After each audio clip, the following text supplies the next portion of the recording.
Les Français. Je crois que Pays de Galles gagné. On a déjà les billets pour la finale, donc on sera là en finale pour battre les Blacks. Tellement de plaisir la semaine dernière qu'ils vont pas s'arrêter là, c'est pas possible.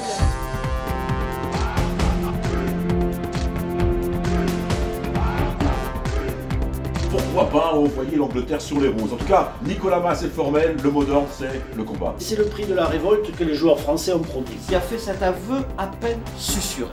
L'entraîneur Pierre Collet a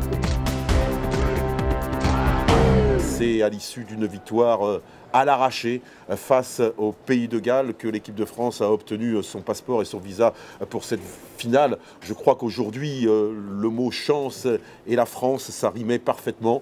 Et on peut attribuer effectivement à cette qualification française beaucoup d'éléments un peu extérieurs qui sont assez incompréhensibles parce que véritablement l'équipe de France n'a pas montré grand-chose. Il faut savoir que dès la première mi-temps, à la 18e minute, Warburton, le capitaine gallois, a été expulsé suite à un plaquage effectivement assez violent sur Vincent Clerc, un plaquage cathédral qui est interdit et qui est bien évidemment sanctionné. De là à sanctionner Warburton d'un carton rouge et non pas d'un carton jaune, il y a quand même une décision arbitrale qui me semble être arbitraire. Et cela a bien sûr déstabilisé l'équipe galloise qui perdait son capitaine et qui perdait en plus l'un des meilleurs troisième lignes de cette Coupe du Monde. On pensait à ce moment-là, à l'issue de l'expulsion, que les Gallois allaient être totalement anéantis et qu'ils allaient prendre une véritable valise face à l'équipe de France. C'est tout le contraire qui s'est passé. L'équipe galloise a su merveilleusement réagir. Elle s'est montrée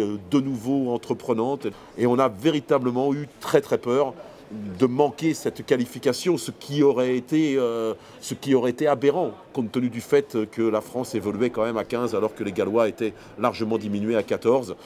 Donc c'est une qualification qui nous laisse non pas un goût amer, mais qui nous laisse dans le doute. On se pose la question vraiment de savoir si le parcours assez exceptionnel de cette équipe de France dans cette Coupe du Monde n'est pas dû tout simplement à dame chance, comme on dit. La défense française a effectivement tenu bon, notamment en fin de deuxième mi-temps, alors que les assauts gallois devenaient de plus en plus répétitifs et se montraient effectivement de plus en plus dangereux. La défense française n'a pas cédé, elle était bien organisée, elle était bien soudée. Les Gallois ne parvenaient pas effectivement à trouver l'ouverture. Ils rebondissaient toujours sur le mur bleu, sur le mur des tricolores. Donc c'est un point positif pour l'équipe de France. Mais à part ça, il faut bien avouer qu'il n'y a pas grand-chose à retirer de cette prestation du 15 de France.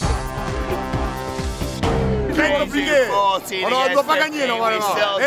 On les a bien cuisinés quand même. On était venu pour voir les Français en finale et on est en finale, c'est très bien. On a gagné dans la souffrance, mais on a gagné, c'est pas vrai. On est en finale. C'était juste, c'est pas peut-être mérité, mais on l'a gagné quand même. Les Français, ils ont joué vraiment à l'anglaise. Depuis le début, on a de la chance, donc on va l'avoir jusqu'au bout. C'est l'arbre qui cache la forêt, tu vas voir en finale, on va être énorme. On va les démonter les Blacks.